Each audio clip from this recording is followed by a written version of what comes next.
Yaegel Welch, I play Tom Robinson.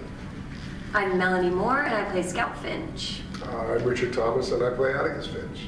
I'm Jaqueline Williams, and I play Calpurnia.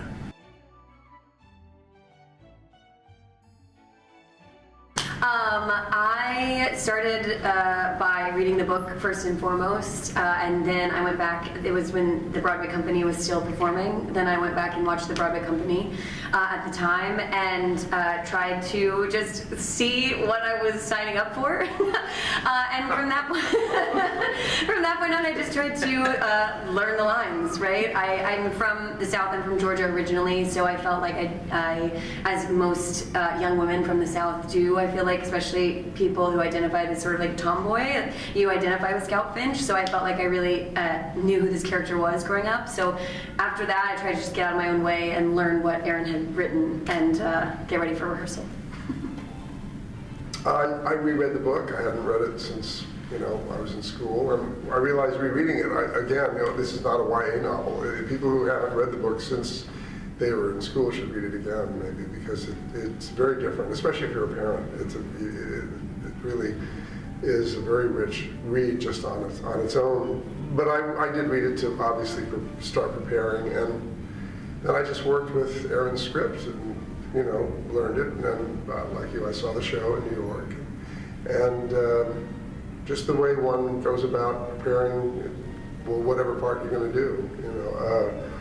I didn't feel any obligation to attempt to be one thing or another. I just entered into it. Just basically for me, it's all about what's on the page of this script. That's the relationship that I established at the beginning.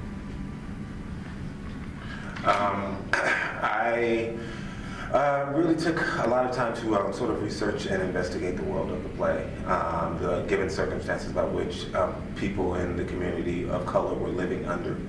Not only their worldview, but how others treated them, their fears. I really investigated a lot of the world of Jim Crow to just sort of make sure I could infuse that into my performance and sort of enhance certain choices I was making with that point of view. I also read the book. I watched the movie. I believe in cheating and stealing.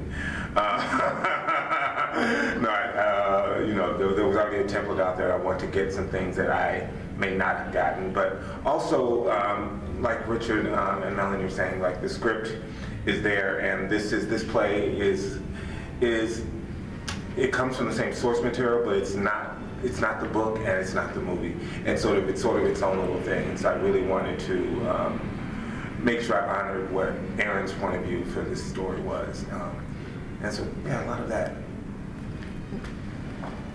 I came in with almost a lifelong familiarity and love with the book and the film. So there was that. My family's from the Delta. You can't get any further south, so there's that. And so, like Richard, it was mostly for me about connecting to the pages that Erin had and connecting with Richard and finding what our chemistry, what our relationship is, what his Atticus is to me, what my Scout, what that relationship is. So it was really, more about that. And it was a joy to, rehearse and play and discover all of these relationships. I'm glad you mentioned the relationship aspect, because we talk so much about the thematic aspects of the play, right?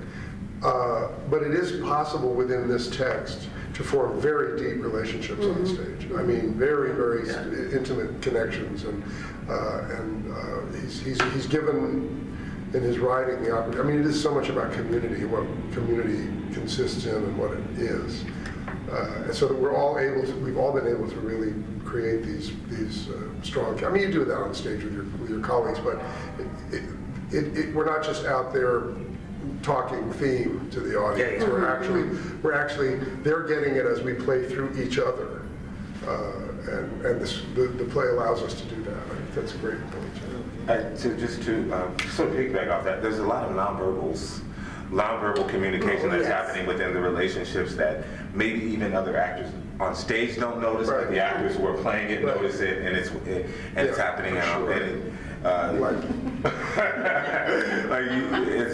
it's kind of cool. The script sort of led us to that, and other actors who might play these parts may not do that part the same. That's something that's uniquely formed between this ensemble. And so that's those things are really wonderful little nuggets, in the playing of it.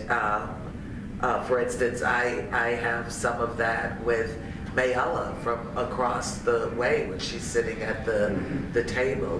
Different things as you recount what happened and different things, and what. Watch you. It's incredible. It's been fun to find those silent moments, and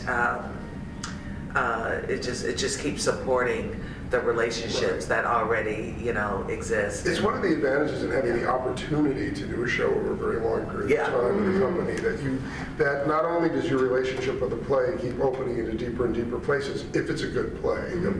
Nothing could be worse than doing a year and a half of a bad play, but you keep having insights, it keeps opening up. So too with the relationships on stage and how you do. There are kind of three performances going on. There's the performance the audience is seeing. There's the interplay that's happening between all of us on stage, and then there's what I call the backstage ballet, where everybody is moving in their formations according to when they have to get on and come off and the things that will happen between people backstage that happen over and over. It's really a sort of a tripartite experience. It's very cool. And I will say that one of the great true joys of my experience in this play is that I play an older scout looking back at what has gone on. So I get to observe so many of these interpersonal relationships, because I have, during the courtroom scenes, very often I don't say anything. I sort of am like a satellite. I especially am a satellite when it comes to Richard. I'm in equal orbit of him pretty much the whole show, because he is my main focus of the entire show. And questions that I have about him and our relationship and what has been told to me, but I also get to just watch everyone during the courtroom scenes. I have the best seat the whole time. I just get to I'm watching everyone, and so a lot of those moments, like Jaqueline was saying, when she looks at Ariana, our amazing Mayella, I get to see when you and Dorcas talk to each other. I get to see when Bob Ewell talks to Mayella, and just like the tiny things when the court spectators have their moments, and it is when you guys talk to each other. I get to watch those moments, and it just is like, it's the most fun getting to watch other people create their own realities and sort of say like, oh, I wonder what they're talking about, or it's like both in the play and as the people who are playing those roles, and it keeps me entertained endlessly throughout the 3-hour play. and this is wonderful for the audience, because they're witness to this live journey, and so, they're getting some of these morsels, that they can't get, from the book or the film. Well, they also get, I think that when the kind of life and community is created on stage that we've been fortunate enough to be able to do, the audience may not see the details of it, but the cumulative effect of the connection that we have actually does really is transmitted to the audience, even on an unconscious level.